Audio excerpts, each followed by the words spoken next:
Eu sou Silvana Medeiros Maia, desse canal, que é o Saúde como Caminho. Eu quero hoje, eu vou começar hoje a oferecer conteúdos que vocês vão poder usar para melhorar a saúde, para a prática da autocura. Vamos designar isso, prática da autocura. O que é isso? É um exercício diário de você olhar para você e você avaliar o que está em equilíbrio e o que está em desequilíbrio. Esclarecendo para vocês. Para a gente aqui no canal e no site Saúde como Caminho, nós não consideramos doença sintomas. Nós diferenciamos sintomas de doença. Para nós, para mim, o sintoma é a expressão da doença. A doença está por trás do sintoma. Por isso que se eu praticar o autocuidado, eu vou descobrir doenças muito cedo e vou curá-las, vou transformar o conteúdo, né, para que não apareça o sintoma. Ao invés de esperar o sintoma aparecer, dores, resfriados, problemas intestinais, eu posso observar como eu estou, como eu amanheço diariamente. Como é que está a minha língua, o sabor da minha boca, como estão os meus olhos, como está o meu corpo, se tem dores, se está bem. Tudo isso são leituras que você pode utilizar para perceber se está se instalando em você um desequilíbrio. Porque o desequilíbrio, ele começa a se expressar de uma maneira mais sutil. O sintoma já é o corpo gritando para você. Quem sofre de enxaqueca e é contínuo, né? As enxaquecas é uma doença geralmente crônica. Ela vai e vem. Tem pessoas que semanalmente têm crise de enxaqueca. Isso quer dizer que você está em desequilíbrio, você já faz tempo que está em desequilíbrio e que não está olhando para a razão desse desequilíbrio. Muitas vezes você está buscando analgésico, você está buscando novos tipos de tratamento, sem parar para se perguntar, que essa é a primeira dica que eu dou para vocês, o que é que eu estou cultivando? O que é que está em mim, que eu estou colocando muito e o que é que eu estou deixando em escassez? Porque o segredo, o primeiro segredo, a primeira chave para a prática da autocura é essa observação sobre equilíbrio e desequilíbrio. Nós temos, eu já venho, quem me acompanha no canal sabe que eu falo muito dos corpos, que nós não temos só o corpo físico, que nós temos o corpo físico, o corpo emocional, o corpo psicológico, o corpo espiritual. E esses corpos, eles têm modos de funcionamento. Inclusive no site eu falo sobre a anatomia de cada um dos corpos. Se você tiver curiosidade de entender, já de começar a entender como é a anatomia desses corpos, vá lá no site e você vai buscar anatomia do corpo físico, anatomia do corpo emocional, anatomia do corpo mental. Por que é importante? Porque você vai compreender que cada corpo desse tem o seu modo, tem a sua estrutura. E esses corpos estão se relacionando, estão funcionando de uma maneira integrada, interdependente. Isso quer dizer o quê, gente? Olha, a medicina germânica já fala sobre isso. O autor daquele livro Doença como Caminho, que foi quando eu comecei a se despertar para entender a doença dessa maneira, foi quando eu li o livro A Doença como Caminho. Lá no site eu também faço uma resenha pequenininha sobre esse livro. Eu tenho dois livros, que escrevi, que é Saúde e Espiritualidade e Saúde Emocional. Também nesses dois livros eu mostro essa interrelação dos corpos. Eu apresento os corpos e mostro essa interrelação. E aí eu vou dar exemplos desse interrelacionamento. Exemplo, vamos dizer que eu fui uma criança que se foi exposta a muita insegurança. Então eu cresci de uma maneira insegura. Isso quer dizer que eu tenho muito medo diante da vida. Esse medo que se apresenta diante de qualquer situação nova, ele vai estar injetando, ele vai estar levando ao meu corpo físico, ou seja, meu corpo emocional sente medo e leva o meu corpo físico a se preparar para enfrentar situações de desafio constantemente, a entrar em tensão. Então, o corpo emocional faz com que o corpo físico gere substâncias para entrar em uma posição de defesa. Esse processo em que o corpo físico se tensiona E essa tensão constante vai gerar um desgaste no meu corpo físico, que pode gerar, dependendo do meu histórico, da minha ancestralidade, da história de vida do meu corpo físico e energético de vidas anteriores, eu posso ter fragilidades no meu estômago. E essa tensão constante pode gerar com o tempo o quê? Uma gastrite e depois uma úlcera, uma coisa muito grave. Em outra pessoa pode ser outra coisa que vai se prejudicar a partir dessa tensão. Mas acho que esse exemplo já deu para ajudar vocês a entenderem como é esse interrelacionamento entre os corpos. Então, se eu presto atenção, que sou uma pessoa que tenho medo, muito medo, o que é que eu preciso fazer para curar e evitar que esse medo constante, esse estado de tensão constante, adoeça o meu corpo físico e chegue a se apresentar numa forma de sintoma. Né? O sintoma já é o corpo gritando, o sintoma não é a doença. Lembrando, o sintoma não é a doença, o sintoma é a expressão do corpo avisando a você que você está já num desequilíbrio muito grande.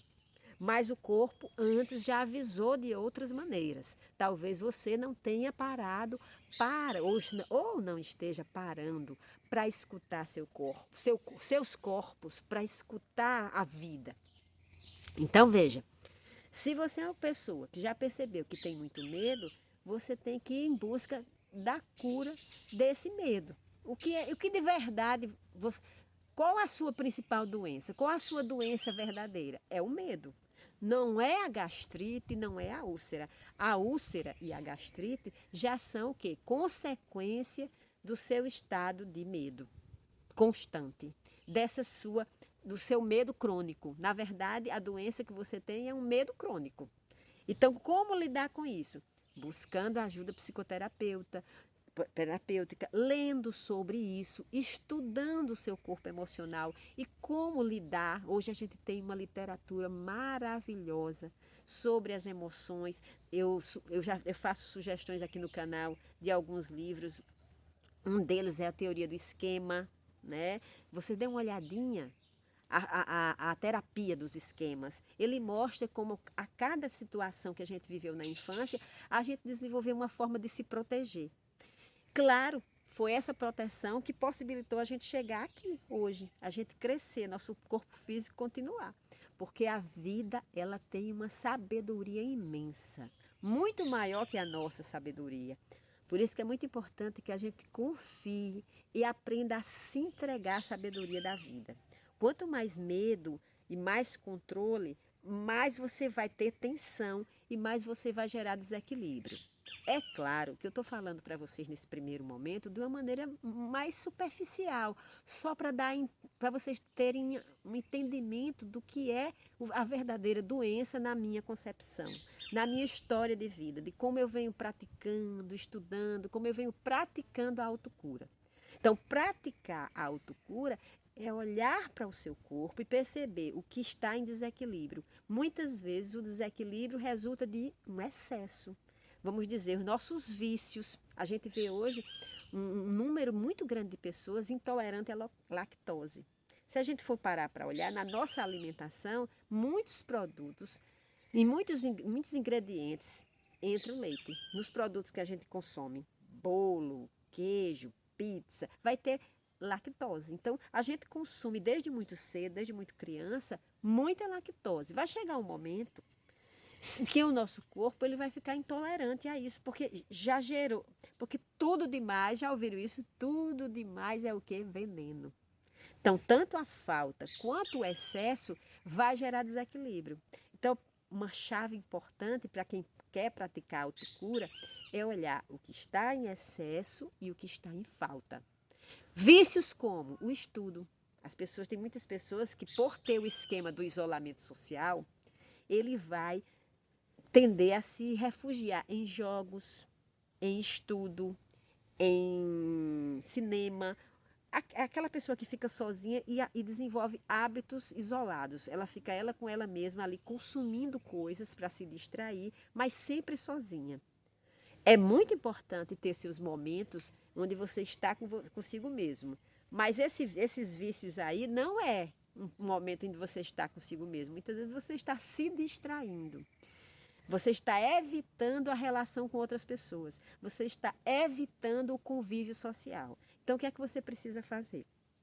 Olhar e fazer um movimento para equilibrar momentos de estar fazendo atividades solitárias e momentos de estar com pessoas, de você estar partilhando as suas experiências, de você estar brincando, de você estar conversando, você estar relaxando com pessoas. Então, eu estou falando só isso, só de um ponto, veja, que é uma questão que eu venho buscando esse equilíbrio. Nem tanto ao céu, nem tanto à terra. Nós precisamos sempre, o bendito caminho do meio é o caminho da saúde. Então, se você percebe que você está vivendo muito, de maneira muito isolada, busque inserir na sua vida situações de convivência. Buscar praticar um esporte, frequentar um clube, participar de um curso, espaços onde haja possibilidade de você encontrar pessoas, de você se nutrir na convivência com outras pessoas, porque a gente precisa disso. Nós precisamos de ter na nossa vida várias coisas, de maneira variada, assim como num prato. Não sei se vocês já leram sobre isso. Um prato saudável é um prato colorido, que tem verduras variadas, que tem nutrientes variados. Você não pode comer uma única coisa. Seu corpo físico ele precisa de nutrientes variados. Da mesma maneira, seu corpo emocional precisa de nutrientes variados. Você não pode só meditar, você não pode só fazer esporte, você não pode só ler, você vai ter que ter um pouquinho de cada coisa. Da mesma forma, seu pensamento, seu entendimento, você não pode estar só se alimentando de um mesmo tipo de conteúdo, de um mesmo tipo de informação. Leia um pouco sobre saúde, um pouco sobre psicologia, leia um pouco sobre economia, leia sobre coisas variadas que possa alimentar e expandir. Leia sobre as estrelas, sobre a vida, sobre filosofia. Você precisa nutrir a sua mente com conteúdos variados, coloridos, assim como o prato físico. Então, o que eu estou dizendo a vocês é: doença é resultado de desequilíbrio. Então, para você praticar a autocura, você precisa, primeiro, estar olhando para você e percebendo os sinais do seu corpo que mostram equilíbrio e desequilíbrio. Segundo, buscar o equilíbrio entre os vários tipos de alimentos. Não ficar se alimentando de uma única coisa, porque é seguro, porque você já se acostumou, e isso vai levar você para o desequilíbrio e, posteriormente, para a instalação de uma doença física que muitas vezes até nem tem retorno. Então, a responsabilidade da prática da autocura é nossa. Nós precisamos acordar o dia observando o nosso corpo, o que ele está falando, o que ele deseja, o que é importante para você estar bem. Se você fizer isso, você vai manter uma saúde, um nível de saúde constante e um nível de alegria, de bem-estar também, um nível bom de bem-estar. E bem-estar emocional, bem-estar psíquico, bem-estar físico. Ok, gente? Então, termino mais uma vez o vídeo agradecendo a quem está aqui no canal comigo. Pedindo quem está assistindo não se inscreveu, se inscrever, que é fácilzinho aqui embaixo se inscrever. Acionar o sininho para receber as notificações que tem vídeo diários aqui no canal.